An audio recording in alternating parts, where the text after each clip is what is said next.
Oke, kita mulai dulu dari nomor satu yang tertinggal, gitu ya. Kita lihat nomor satu, G, H, I, J. Kita bahas semuanya. Ya, ini nomor satu. Kita lihat dulu dari G. Yang satu G sebenarnya ini kalau kamu baca soalnya ini nggak perlu pakai teknik-teknik segala macam bahwa ini gampang. Populasi suatu koloni bakteri bertumbuh menjadi 2 kali lipat setiap 5 menit. Maka setelah 25 menit berapa kali lipat semulanya? Ini mah soal anak SD, SMP mungkin. Kalau misalkan kamu populasi awalnya P0 gitu.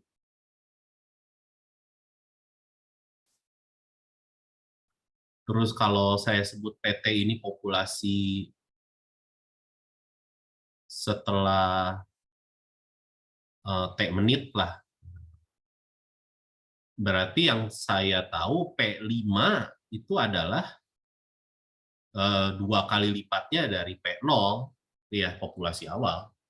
Oh, kalau gitu P10 ya 2 kali lipatnya dari P saat 5 menit sebelumnya, gitu ya, yang adalah 2 kali 2 P0, yaitu 4 kali P0.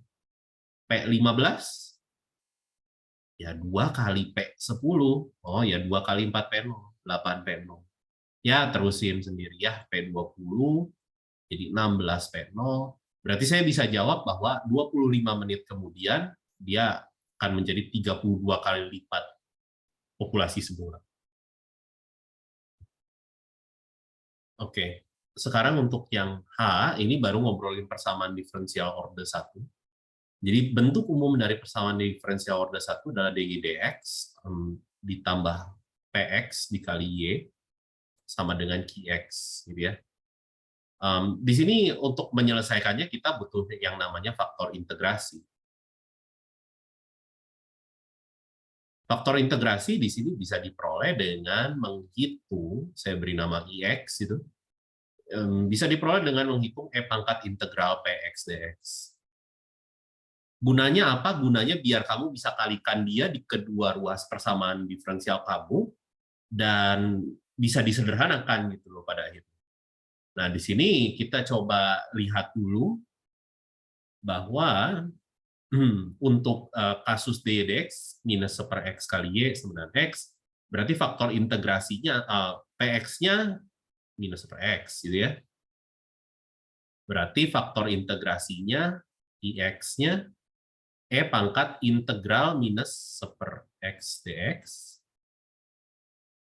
yang adalah e pangkat minus ln x. Mutlak. Oh ya, dan integral di faktor integrasi itu nggak apa-apa kalau nggak usah, maksudnya nggak usah ditambahin C aja. Toh pada akhirnya kalau kamu tambahin C, ntar juga kecoret. Jadi kamu nggak usah nambahin C juga nggak apa-apa. Di integral dalam faktor integrasinya aja ya. Nah pada akhirnya kamu bisa tulis dia menjadi E pangkat minus ln 1/x, dan akhirnya dia jadi kok minus. E pangkat ln 1/x, karena ini kan ln dari x pangkat min 1. Ya, jadi ini 1/x hasilnya, faktor integrasi kamu. Makanya di persamaan diferensial kamu dapatnya apa nih? Berarti saya kalikan dengan 1/x di kedua ruas ya. Jadi saya punya 1/x dy dx dikurangi 1/x kuadrat dikali y sama dengan x kali 1/x. Ya. Nah, di ruas kiri ini tidak lain merupakan turunan dari y dikali 1/x. Ini kan kayak U-nya Y, V-nya 1/x. U aksen V ditambah U V aksen. Ini kan turunannya minus 1/x kuadrat. Kan? Nah, ini sama dengan 1. Berarti gimana cara membuang dy dx-nya? Ya, integralkan kedua ruas gitu ya. Jadi integral 1 dx.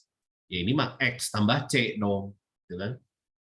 Berarti Y-nya atau solusi umumnya tinggal dikalikan sama X ya. Jadi X kuadrat ditambah C kali X gitu ya. Itu solusi dari persamaan diferensial yang di nomor 1H. Selanjutnya kita lihat 1i ya. Daerah hasil fungsinya apa.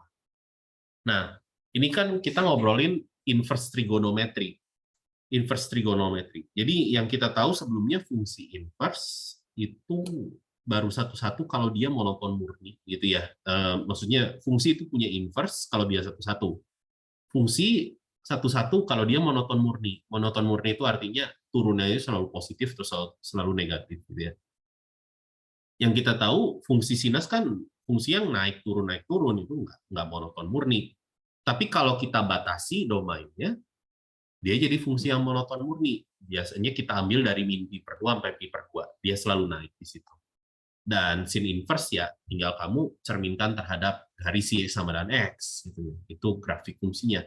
Jadi definisi dari sin inverse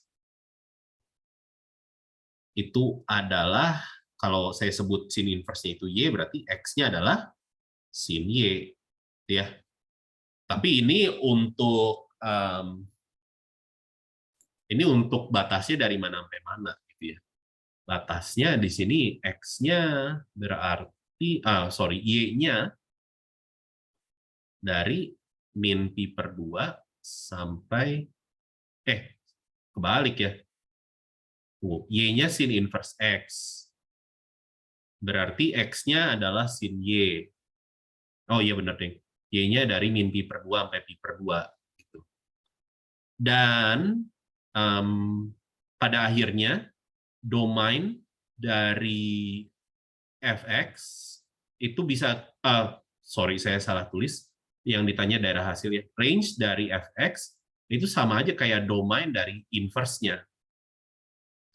Nah, inverse-nya itu tidak lain merupakan sinus ini gitu ya, sinus y, cuman dibatasi. Berarti kita bisa peroleh range-nya adalah min pi per 2 sampai pi per 2 gitu ya. Dan selanjutnya kita mau menghitung dx sin inverse x. Ini maksudnya apa? Ini maksudnya itu turunan ya. Ini d besar x ini artinya turunan terhadap variabel x. Ada berbagai macam cara. Cara pertama adalah ngapalin. Cara kedua adalah menurunkan secara implisit persamaan ini ya. Yaitu turunkan terhadap x kedua ruas. Ruas kiri jadi 1, ruas kanan jadi cos y dy dx ya. Jadi kamu punya apa? Oh ya, dy dx-nya adalah 1 per cos y. Tapi kan kita pengennya dalam fungsi dalam x gitu ya. Berarti yang kita lakukan selanjutnya adalah kita gambar segitiga siku-siku, sudutnya y. Kita lihat sin y-nya x. Ini kan x per 1 ya maksudnya ya. Jadi depannya 1 depannya x, miringnya 1. Berarti sampingnya Pitagoras, 1 min x kuadrat.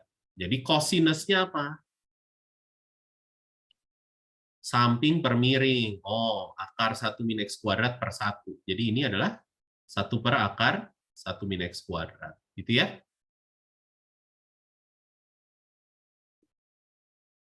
Dan cara ini bisa kamu pakai untuk inverse trigonometri yang lainnya atau fungsi inverse yang secara umum gitu ya. Itu yang I, dan satu lagi tentang fungsi hiperbolik, kita ngobrolin kosinus hiperbolik. Jadi yang J, kita ngobrolin kosinus hiperbolik dan sin hiperbolik ya. Saya tuliskan dua-duanya, definisinya. Sin hiperbolik itu didefinisikan sebagai e pangkat x dikurangi e pangkat minus x per 2. Sedangkan kosinus hiperbolik itu adalah e pangkat x ditambah e pangkat minus x per 2. Ya. Bisa dicek bahwa sin hiperbolik itu fungsi ganjil, kosinus hiperbolik fungsi genap. Dan pertanyaannya ini apa? Oh, turunan ya. D besar x sekali lagi itu turunan dari kosinus hiperbolik x itu apa? Turunannya ya tinggal pakai aturan rantai. E pangkat x turunannya e pangkat x. E pangkat minus x turunannya ya aturan rantai minus e pangkat minus x per 2. Dan ini tidak lain merupakan sinus hiperbolik x.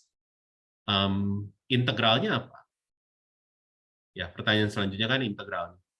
Ya, kamu integralkan 1 per 1. Integral dari E pangkat X dikurangi E pangkat minus X per 2 dx.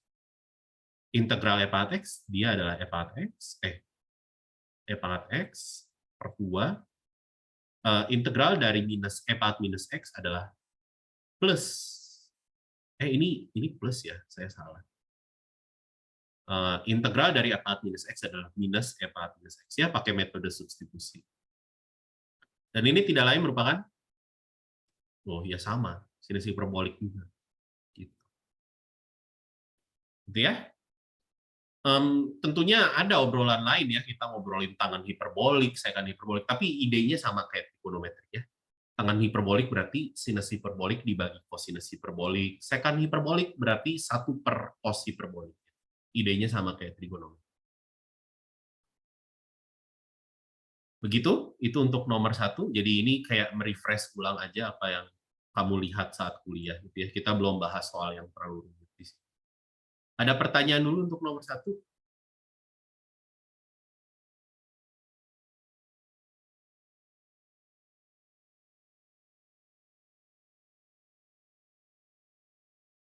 Nggak ada? Oke lah, kalau gitu kita mulai langsung loncat ke halaman kedua. Kita lanjutin lagi pembahasan kita di bab 6. Kita lihat nomor 18. Sebelum kita lihat nomor 18, ini ada ralat dulu. Ini maksudnya, ini kan PR ya 18B. Ini maksudnya X-nya itu di atas ya, jadi pangkat ya. Jadi Y sama dengan 2E pangkat 2X min 3. Min 3 ya? Ya. Pangkat ya X-nya, itu lupa dinaikin. Oke, itu untuk yang B. Cuma kita akan lihat yang A saja, karena yang B jadi PR ya. Simpelnya di sini, apakah dia solusi dari PD atau persamaan diferensial? Ya, substitusi aja. Kalau benar ya syukur, benar solusi. Kalau salah ya berarti bukan solusi. Jadi jangan dikerjain gitu ya. Ininya jangan dikerjain pakai faktor integrasi dan lain-lain, itu panjang lagi. Tapi ini kan kalau disubstitusi gampang. Cek dy dx, hitung dari y yang diberikan. Pakai aturan rantai, 2 dikali 2 E pangkat 2x. Turunan minus 2 habis. Jadi ini adalah 4 E pangkat 2x. Hasil dari 2Y plus 4 di sini harus sama dengan dy dx. Ya. Jadi 2 dikali 2 E pangkat 2x kurang 2 dikurangi 4. Hasilnya adalah, oh ini plus ya. Hasilnya adalah 4 E pangkat 2x min 4 tambah 4. Oh, sama ya. Jadi, ruas kiri sama ruas kanan dari persamaan diferensialnya sama. Jadi, kesimpulannya, Y sama dengan 2E pangkat 2x min 2, solusi dari PD itu ya. Gitu. Jadi, intinya tinggal substitusi aja sebenarnya, nomor 18.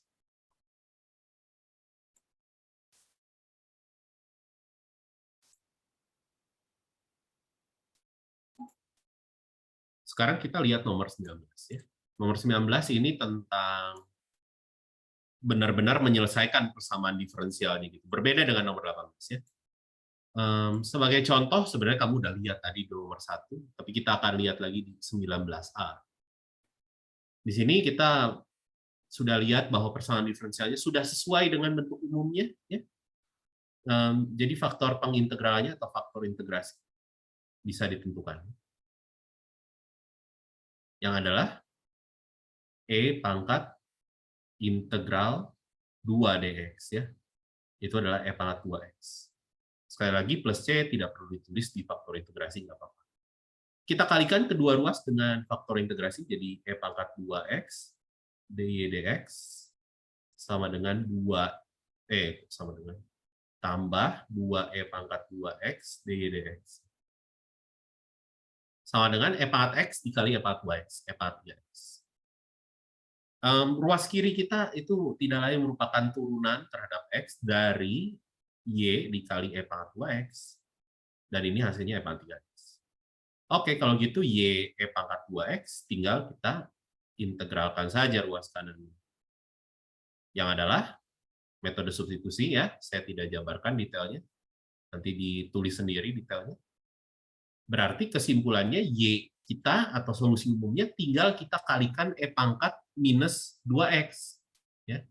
Jadi E pangkat X per 3 ditambah C E pangkat minus 2X. Ya.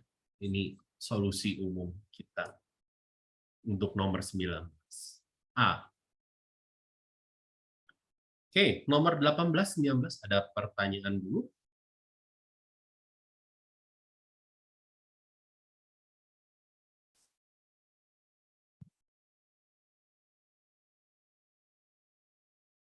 No, nggak ada.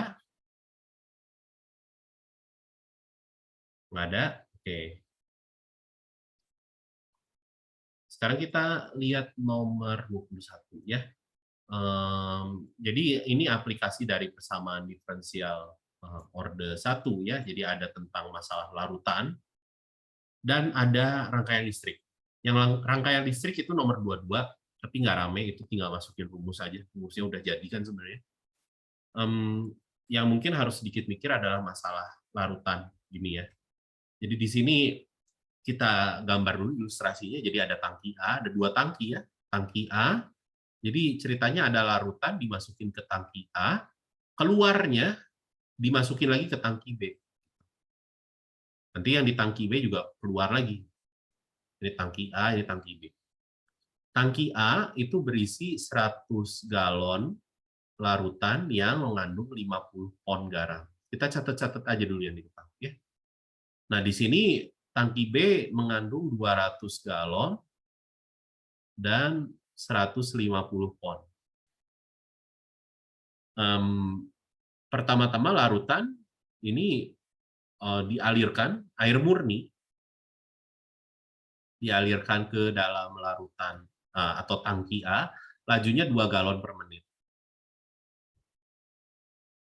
Terus keluar dari tangki A, tapi larutan yang keluar dari tangki A masuk ke tangki B dengan laju yang sama ya, 2 galon per menit.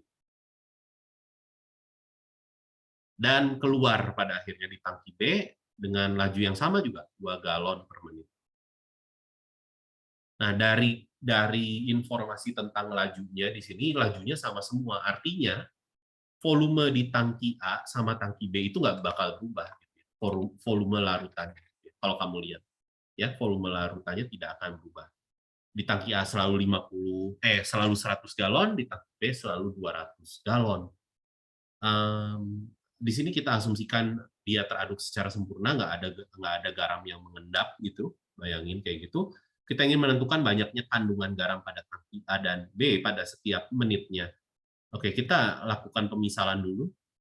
Jadi misalkan XT menyatakan massa garam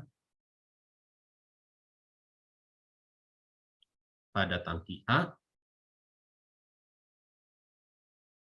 setelah T menit.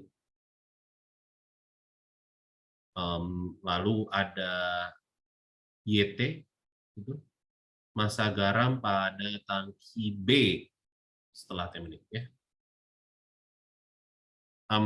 Berarti kita coba lihat satu persatu ya, dari XT dulu mungkin yang mudah. Kita lihat laju perubahan X-nya terhadap waktu. Di sini kita bisa lihat ada laju masuk dan laju keluar.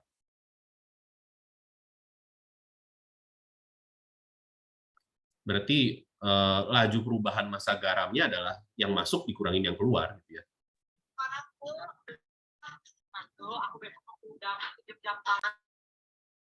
Ya. Laju masuknya di sini berapa?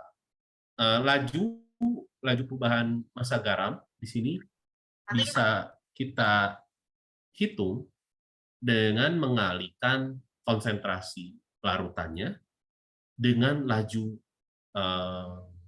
laju volumenya gitu ya, laju debitnya gitu ya, mungkin bahasa yang tepat ya, debit. Laju masuknya berarti ya air murni nggak ada garamnya ya, berarti 0 gitu ya konsentrasi. Ini kan pon per galon. Dikali laju masuknya 2 galon per menit gitu ya. Dikurangi laju keluar. Laju keluarnya apa? Ya berarti ini massa dibagi volume air di dalam tangki, volume larutan di dalam tangki, berarti XT massa garamnya di dalam tangki A, XT, dibagi volumenya 100, gitu ya. Kan tadi ya, informasi tadi bahwa volume di masing-masing tangki tidak akan berubah, gitu ya, karena laju masuk sama keluarnya sama semua. Berbeda dengan di nomor 20, itu laju masuk sama keluarnya berbeda, berarti volume airnya juga kamu harus bikin dulu sebagai fungsi dari waktu. Dalam kasus ini kita punya satuannya ini pound per galon, dikali laju keluarnya itu 2 galon per menit. Di sini ya kamu bisa lihat bahwa satuannya akan menjadi pound per menit dan hasilnya dxdt, saya tulis ulang, dxdt sama dengan minus X per 50, gitu ya. Ini tidak lain merupakan persamaan diferensial terpisahkan yang caranya gampang sekali untuk dikerjakan. Dx per X sama dengan minus 1 per 50 dt. Artinya kamu bisa integralkan kedua ruas, jadi ln X sama dengan minus T per 50 tambah C, dan selesaikan X-nya bla bla bla, kamu akan dapat suatu konstanta lain, A dikali E pangkat minus T per 50. Ya. Di sini nilai A-nya tentunya bisa dicari, karena saya tahu X0-nya adalah 50. Berarti ini sama dengan A dikali E pangkat minus 0 per 50, yang adalah A. Berarti kesimpulan kamu, XT-nya adalah 50 E pangkat minus T per 50. Ya. Itu banyaknya kandungan garam pada tangki A. Lalu pada tangki B gimana? Ya, kita lihat yang bagian ini. Ya. Sekarang kita lihat DYDT. DYDT-nya apa? Laju masuk. Yang masuk itu konsentrasi garamnya adalah XT per 100. Ya kan, itu kan dari larutan pada tangki A. Ini satuannya saya udah nggak tulis ya, pound per galon dikali laju masuk 2 galon per menit dikurangi laju keluarnya. Laju keluarnya adalah YT, gitu ya kan, massa garam pada tangki B, dibagi volumenya 200 galon, dikali laju keluarnya dulu. Yang adalah, ya kita bisa substitusi hasil yang udah kita punya ya. Ini 50 E pangkat min T per 50 ya. Ini dibagi 50 bahkan. Jadi ini E pangkat minus T per 50 dikurangi 1/100 YT. Berarti saya bisa tuliskan dia ke dalam bentuk persamaan diferensial yang bentuk umumnya, DY/dt ditambah 1/100 Y sama dengan E pangkat min T per 50. Ya. Kalau gitu, ya udah, kita tentukan faktor integrasi dulu. Faktor integrasinya adalah E pangkat integral 1/100 dt ya.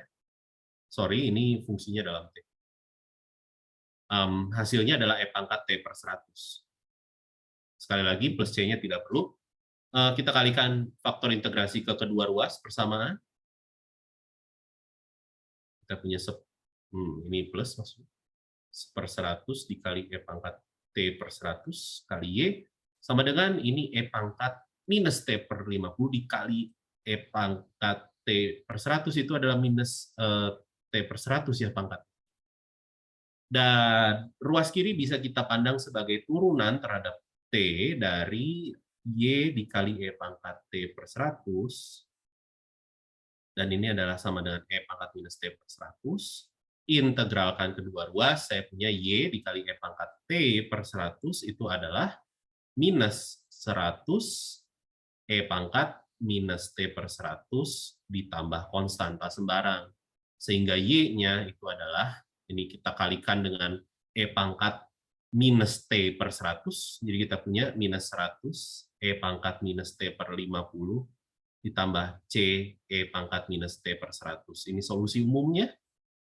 Tentunya kita harus cari solusi khususnya dengan mencari C-nya, dan kita tahu bahwa Y0-nya adalah 150. 150. Pada akhirnya, kita bisa substitusi 150 sama dengan minus 100 ditambah C ya. Jadi C-nya adalah 250. Kesimpulan, YT kamu apa? Minus 100, E pangkat minus T per 50, ditambah 250, E pangkat minus T per 100. Dan ini adalah massa garam di tangki B.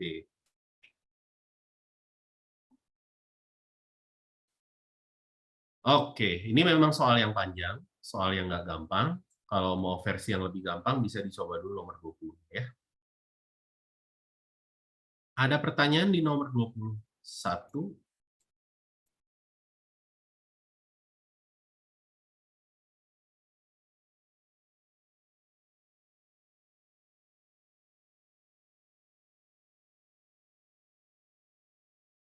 Kalau nggak ada, berarti kita akan loncat ke topik selanjutnya, yaitu tentang fungsi inverse trigonometri. Ya. Kita ngobrolin di nomor 23 dulu. Jadi di sini kita ingin menyatakan theta dalam X dengan menggunakan fungsi trigonometri inverse. Di sini mungkin kita perlu sedikit bantuan, tambahan notasi. Misalkan ini namanya alfa sudutnya, berarti saya bisa tahu juga panjang ini alas segitiganya dengan Pitagoras ya. Akar dari X kuadrat minus 5 kuadrat, yaitu 25. Gitu ya. Nah, di sini saya akan manfaatkan tangen. Ya, tentunya bebas ya, kamu mau pakai sinus, mau pakai kosinus, tapi kayaknya akan jadi rumit gitu ya. Kalau saya sih mungkin kepikirannya pakai tangen. Ya, jadi di sini yang saya pikirkan adalah tangen theta tambah alfa itu kan depan per samping gitu ya. Tapi di sisi lain, kalau kamu ingat identitas trigonometrinya, dia adalah tangen dari theta tambah tangen alfa dibagi 1 min tangen theta tangen alfa. Gitu. Nah, sebelumnya kalau kamu bisa lihat, tangen alfanya bisa dihitung sebenarnya.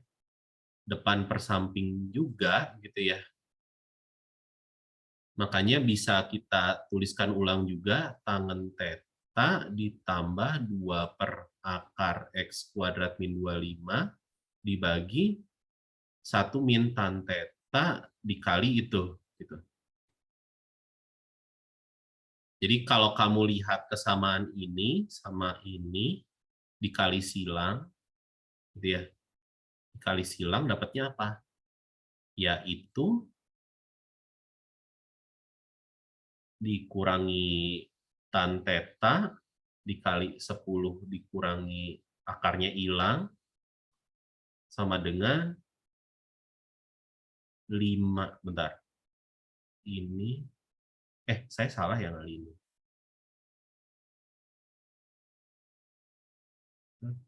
Oh, saya salah kali ini. Oh, enggak, benar-benar.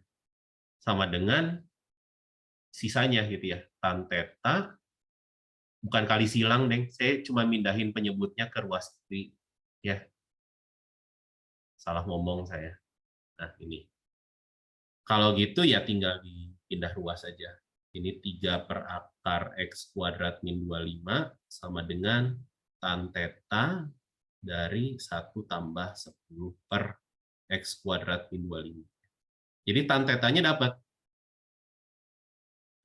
Adalah 3 per akar X kuadrat min 25 dibagi 1 tambah 10 per X kuadrat min 25. Berarti tetanya ya tan inverse dari ya itulah isi yang di atas tadi. Dan itu bisa tentunya masih bisa kamu sederhanakan ya bentuknya. Versi lainnya bisa pakai sinus inverse, bisa pakai cos inverse, silahkan bisa dicoba sendiri. Ada pertanyaan nomor 23?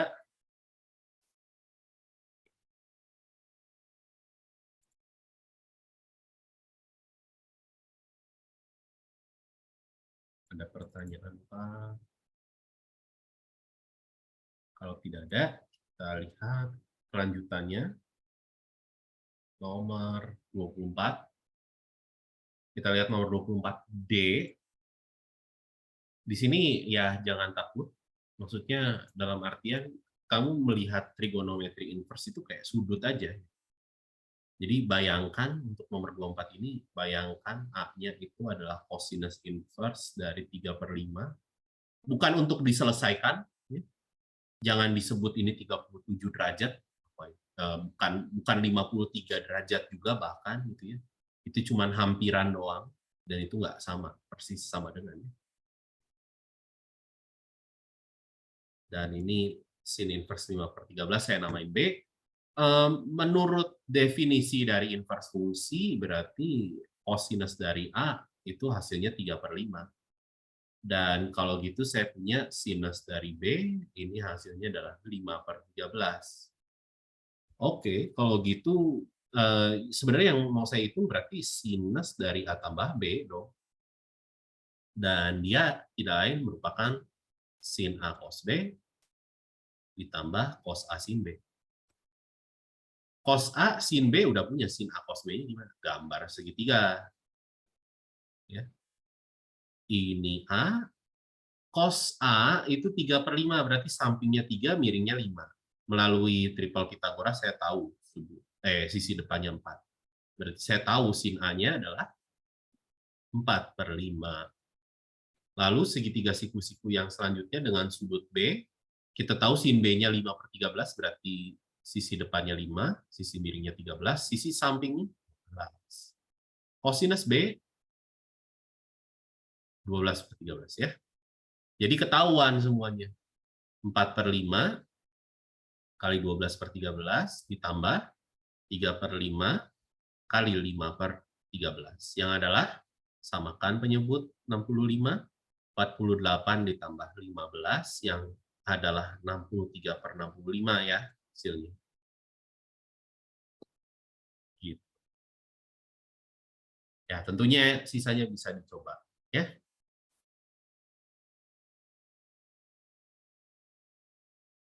Nah, itu bagaimana cara menghitung beberapa pertanyaan ya, terkait inverse trigonometri.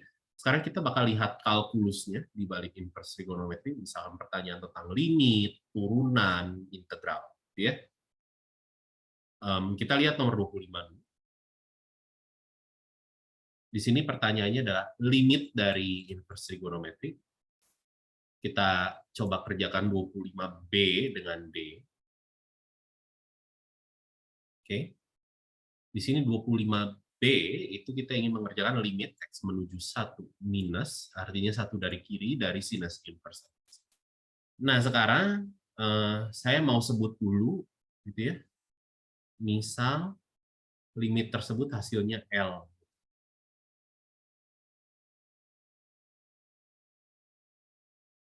Dan yang saya tahu, kalau saya punya fungsi sinus dari sinus inverse X, itu jadi X. Dengan catatan di sini mereka saling inverse dan catatannya di sini L-nya atau ya L-nya, sinus inverse-nya. Tadi kita sudah tahu ya range-nya di antara min pi per 2 sampai pi per 2 gitu ya. Tadi itu yang kita tahu. Kalau saya ambil limit di kedua ruasnya. Saya tulis ulang. Ambil limit di kedua ruasnya. X menuju 1 minus dari X. Ruas kanan sih gampang, jadi 1. Ruas kirinya gimana? Oh, yang saya tahu, fungsi sinus itu fungsi yang kontinu di setiap jalan real. Jadi artinya urutan perhitungan fungsi kamu sama perhitungan limit, kamu bisa tukar.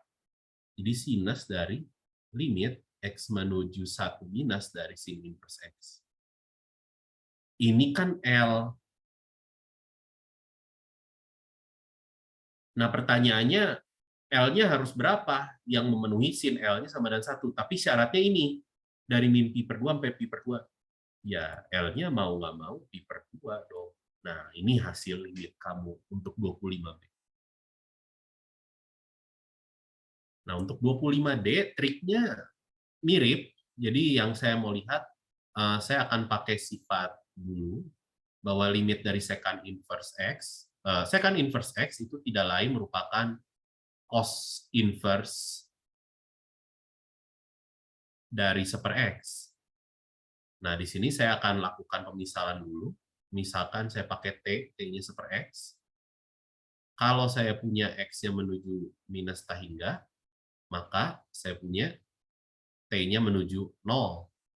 Berarti limitnya akan menjadi limit, nolnya 0 dari kiri ya, 0 minus. Limit T menuju 0 minus karena negatif tahingga, dari cosinus inverse T. Berarti kita akan lakukan cara yang serupa. Misalkan kita sebut ini L, dan yang saya tahu cosinus dari cosinus inverse itu sama dengan T. Untuk cosinus inverse T-nya berasal dari, tandanya salah, berasal dari selang 0 sampai pi. 0 sampai pi. Dan kita ambil limit di kedua ruas untuk T menuju 0 minus.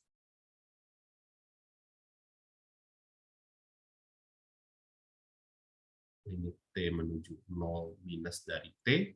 Ruas kanan gampang, ruas kiri karena fungsi cosinus itu kontinu di setiap bilangan real, kita tukar.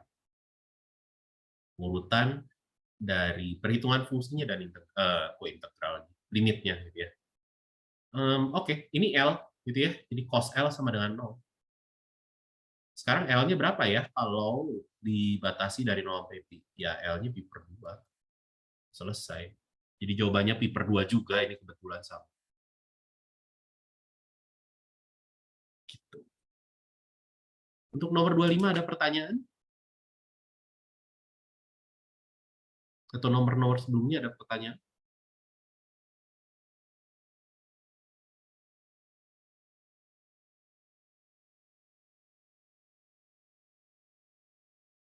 Oke, nggak ada pertanyaan, luar biasa. Keren. Sip. Kita lihat turunan sama integral ya sekarang. Kita lihat di nomor 26, ini pertanyaan tentang turunan. Oke, yang kita mau lihat 26C dan E. Ya, sebenarnya idenya sama. Ada dua langkah.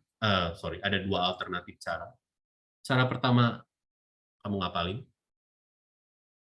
Ini kebetulan obrolannya tan inverse semua. Jadi turunan dari tan inverse X adalah 1/1 tambah X kuadrat. Tahu dari mana? Ya, caranya kayak tadi ya. Y sama dengan tan inverse X. Artinya, X adalah tan dari Y. Kalau saya turunkan kedua ruas terhadap X, saya punya 1 sama dengan secant kuadrat Y dy dx.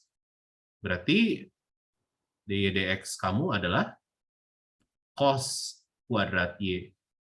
Gambar segitiga, sudutnya Y, karena X adalah tangan dari Y, berarti X per 1, gitu ya, bayanginnya, depannya X, miringnya, sampingnya 1, maka dari itu sisi miringnya adalah akar dari 1 tambah X kuadrat, berarti cosinus Y kamu adalah, tunggu, saya salah nggak? Oh ya, 1 per akar 1 tambah X kuadrat. Ya, samping per miring. Berarti dy dx kamu adalah 1/1 tambah X kuadrat. Gitu ya, idenya dari situ sebenarnya. Nah, untuk 26C, kita harus menggunakan aturan hasil kali. Ini V-nya. Gitu. Nanti perhitungan V aksennya, U aksennya 1, V aksennya, kita harus menggunakan aturan rantai. Jadi kamu turunkan dulu tangan inverse-nya, ini dikuadratkan, dikali turunan dalamnya, ya E pangkat X juga, yang adalah E pangkat X dibagi 1 tambah E pangkat 2X ya. Jadi di sini dy dx kamu adalah U aksen V ditambah UV aksen ya. Gitu. Selesai. Lalu yang E, ini tan inverse dari ln X kuadrat, saya bisa sederhanakan dulu sedikit. Ya. Ini menjadi tan inverse dari 2 ln X. Gitu ya. Saya pakai sifat logaritma sedikit. Maka dari itu saya bisa peroleh turunannya dengan aturan rantai. 1/1 tambah 2 ln X dikuadratkan dikali sama turunan dari 2 ln X, yaitu 2/X. Jadi kita punya 2 per X dikali 1 tambah 4 dikali ln X yang seluruhnya dikuadratkan. Ya. Nah, ini turunannya. Nomor 26. Ada pertanyaan 26? Ada pertanyaan atau tidak?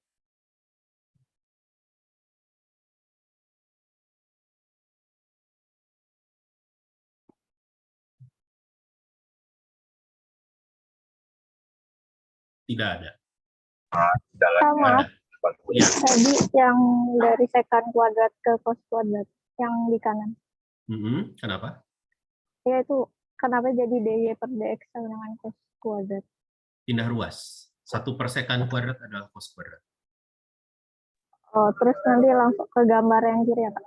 Ya, cari cos y-nya apa gitu ya, dicari dari situ. Karena kan kita pengen dy dx-nya dalam x gitu ya, fungsi dalam x. Kasih, Kak. Ya. Pertanyaan lain?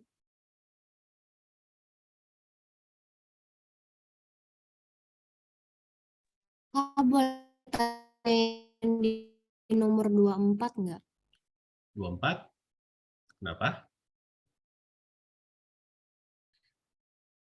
Nah, itu kan beberapa solusi ada yang soalnya mirip kayak gitu dibentuk ke identitas trigonometri itu bisa juga ya? Atau bisa langsung aja gitu? Maksudnya langsung gimana? Maksudnya kan ini ya kayak yang tadi kakak itu kan, jadi langsung sudutnya gitu. Maksudnya kayak gitu. Tapi kayak ada beberapa solusi yang pakai identitas trigonometri. Kalau misalnya pakai identitas trigonometri itu dibentuknya tuh gimana ya, Kak? Ya tergantung soalnya. Ya kalau nomor 24D kan ini terlihat bentuknya. Ini kan sin dari penyebelahan dua sudut.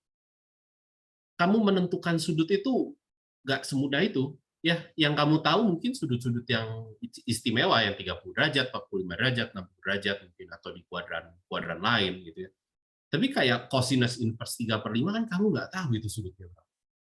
Sin inverse 5/13 kamu nggak tahu sudutnya berapa. Nah itu kan kamu terpaksa kamu harus pakai identitas. Selama kamu tahu sudutnya dengan mudah, silakan dipakai perhitungan sudutnya. Kayak mungkin yang 24B itu kan sin inverse minus setengah akar 3 mungkin mudah dihitung, ya dihitung dulu boleh. Tan inverse akar 3/3 itu juga mudah, ketahuan sudutnya berapa, itu juga boleh kalau mau dihitung dulu. Atau mau pakai identitas juga boleh, nggak ada yang melarang. Karena nggak disuruh pakai apa, yang penting jangan pakai kalkulator aja ini disuruh di nomor 24 ini. Jadi ya berarti terserah kamu mau pakai cara apa, bebas.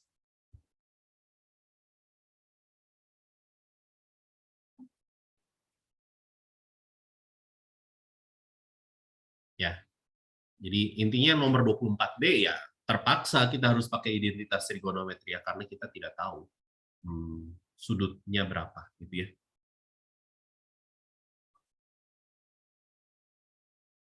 Oke, ada pertanyaan lain lagi mungkin sebelum kita lanjutkan?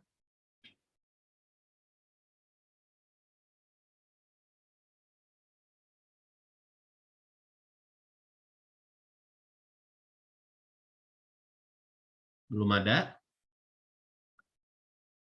Oke, kita lihat integral ya. Sekarang integral yang melibatkan fungsi trigonometri inverse di hasilnya. Gitu ya. Oke, jadi di sini yang mau kita coba adalah nomor 27B dan 27F. Saya tuliskan beberapa hal yang akan kita pakai, tapi saya nggak akan tuliskan semua ya. Kalau mau lihat semuanya berarti kamu harus lihat. Ya. Di sini 27B sendiri kamu sudah tahu bahwa turunan dari tan inverse itu 1/1 tambah x kuadrat ya, tadi baru dilihat. Jadi integral dari ini kan sebenarnya minus 1/3 akar 3 sampai akar 3 dari 1/1 tambah x kuadrat dx itu ya tidak lain tan inverse gitu ya. tan inverse X. Yang disubstitusikan minus sepertiga akar 3 sampai akar 3. Jadi tan inverse di akar 3 dikurangi tan inverse di minus sepertiga akar 3. Yang adalah tan inverse akar 3 itu pi per 3 dikurangi tan inverse di sepertiga akar 3 adalah minus pi per 6. Jadi tinggal dijumlah itu di pi per 2 ya hasil. Lalu 27F saya akan manfaatkan informasi bahwa turunan dari sin inverse itu adalah 1 per akar 1 min X kuadrat.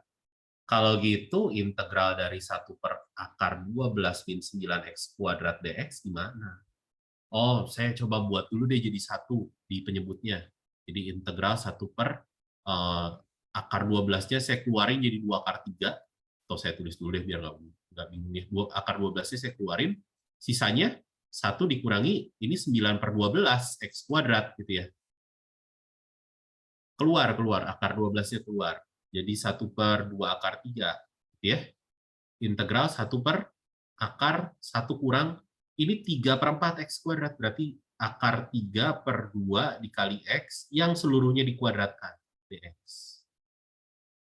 Oke, kalau gitu saya pakai pemisalan ya di sini. Misal U-nya adalah akar 3 per 2X, maka saya punya DU-nya adalah ya akar 3 per 2 dx. Berarti dx-nya adalah 2 per akar 3 du. Oke, kalau gitu keluarlah konstannya gitu ya. 2 per akar 3 gitu. Integral 1 per akar 1 min U kuadrat ya. Oh, ini kecoret. Jadi saya punya sepertiga. Integral itu ya sin inverse U tambah C. Balikin lagi ke dalam variabel X ya. Sin inverse akar 3 per 2X plus C. Dan ini hasil integralnya.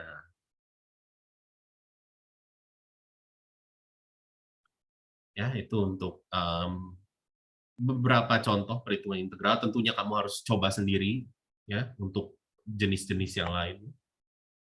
Dan mungkin kita lihat satu lagi di aplikasi integralnya, itu nomor 28. Ya, ini suatu benda pejal diperoleh dengan memutar daerah yang dibatasi oleh kurva ini. Ini kurva secant inverse. Ya, sayangnya kamu harus tahu. Gambarnya adalah ya gambar grafik secant yang dicerminkan terhadap garis Y sama dengan X. Ya, saya kasih tahu dulu aja sekarang bentuknya kayak gini, gitu ya. Jadi dia sebenarnya asimptotis ya. Ini dia punya asimptot datar di Y sama dengan pi per 2. Cuma kita nggak butuh karena gambar daerahnya adalah dari 1 X sama dengan 2 gitu ya. Dan sumbu X, jadi daerahnya yang ini. Tapi kamu pengen putar terhadap sumbu Y. Nah, jadi enaknya ngambilnya gimana ya? Y sama dengan secant inverse X. Ini kan ribet ya. Nanti masa kita harus ngintegralin secant inverse? Saya aja nggak hafal gitu ya, nggak tahu juga caranya. Lebih baik enaknya kita tulis X sama dengan secant dari Y gitu ya, lebih enak. Jadi kalau gitu lebih baik kita irisnya secara horizontal aja deh gitu ya. Kalau kamu mengiris secara horizontal, dia tegak lurus dengan sumbu putar kamu. Ini nggak muat, saya harus pindahin dulu. Dia tegak lurus dengan sumbu putar kamu ya. Jadi yang terbentuk adalah cakram. Kok cakram? Apa? Cincin ya. Gitu ya.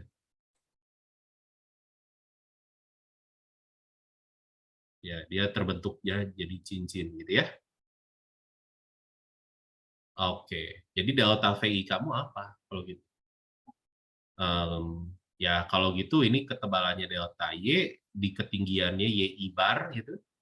Jadi pi dikali jari-jari luar, jari-jari luarnya adalah ini X sama dengan 2, berarti 2 kuadrat, dikurangi jari-jari dalam dikuadratkan. Ya berarti secant Y dikuadratkan. Secant kuadrat YI bar dikali ketebalan. Jadi volume kamu adalah ya limit dari sigma, ya. Delta VI. Yang adalah integral, Pi-nya keluarin boleh, integral dari batas untuk Y. Oke, kita lihat batas untuk Y. Oh, kalau gitu, kalau X-nya 2, Y-nya berapa ya? Oh, berarti sekan Y-nya 2. Artinya cos Y-nya setengah. Artinya Y-nya ambil di kuadran pertama aja, karena ingat daerah dari sekan Y, itu adalah pi per 3. Ya. Jadi integralnya dari 0 sampai pi per 3, sisanya apa? 4 dikurangi sekan kuadrat Y dy ya. Gampang ya, lanjutin sendiri ya integralnya. Sekan kuadratnya integralnya tangan. Ya. Tinggal dilanjutkan.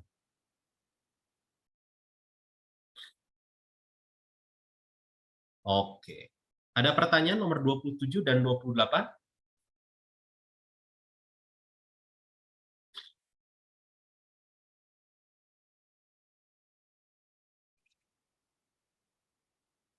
Kalau nggak ada, kita lanjut ke fungsi hiperbolik ya.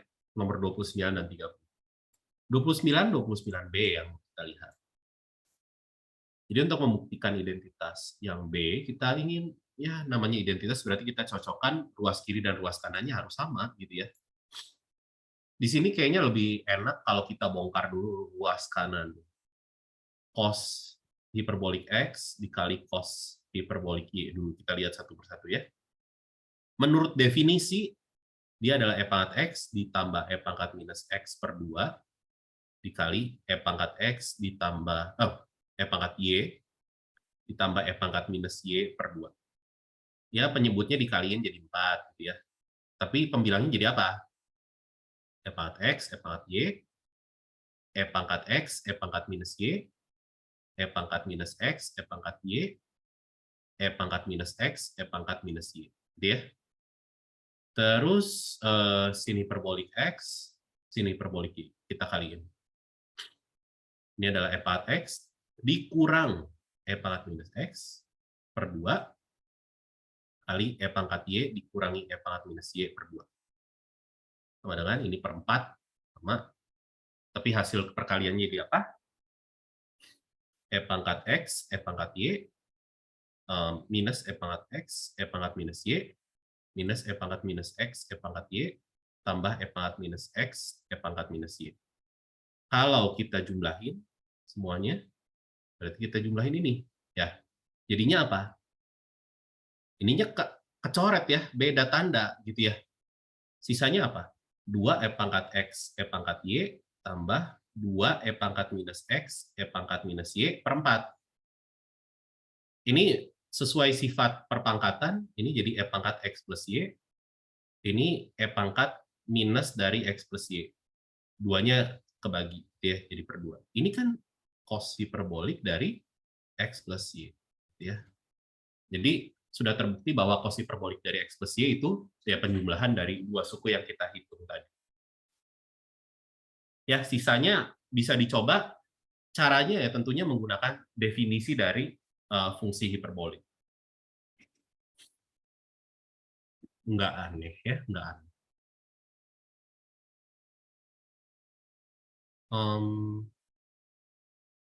Ada pertanyaan dulu mungkin nomor 29.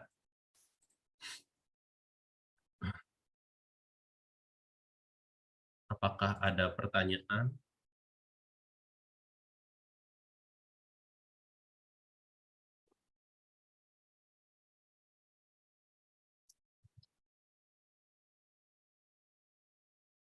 Bentar.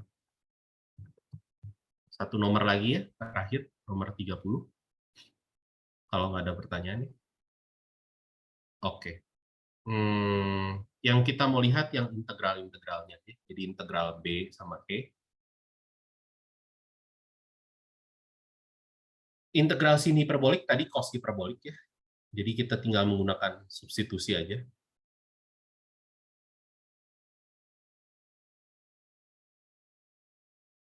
Berarti DU-nya apa?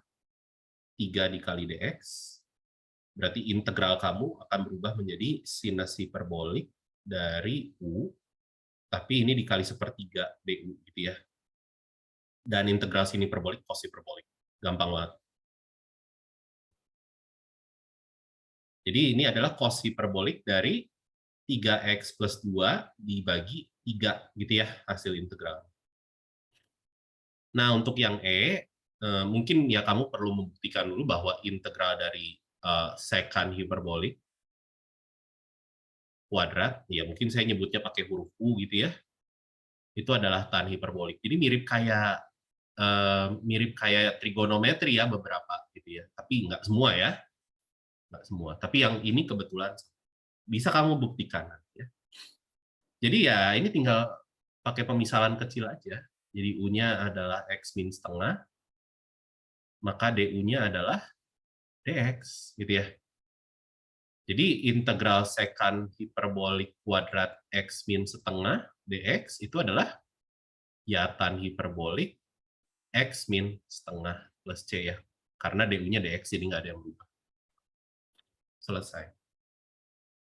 Tentunya yang lain bisa dicoba ya. Ini turunan dari sin hiperbolik inverse. Itu caranya entah kamu mau menghafal rumusnya udah ada gitu kan, sebenarnya udah ada di buku, atau menggunakan cara yang gini, tapi bukan pakai segitiga siku-siku ya, beda lagi, tapi menggunakan penurunan implisit ya, seperti itu sama juga caranya.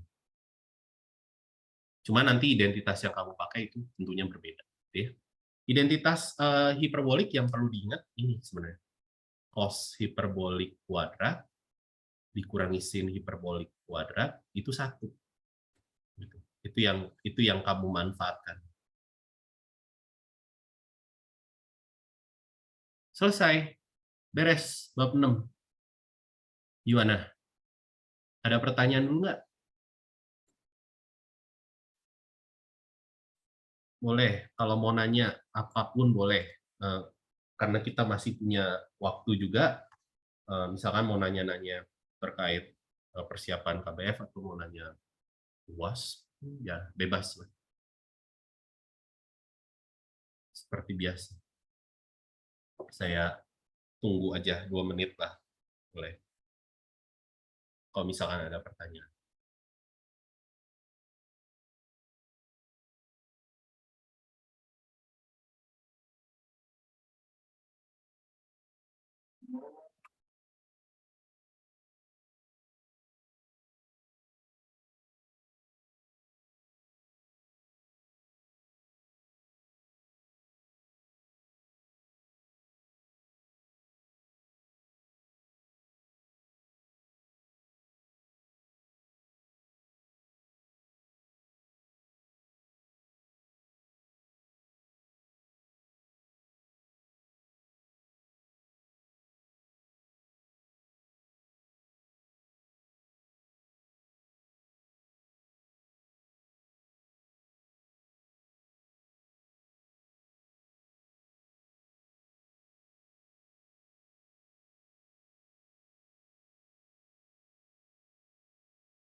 Oke lah, mungkin kelihatannya partisipannya pada kabur semua, ya udah, berarti kayaknya nggak ada pertanyaan ya.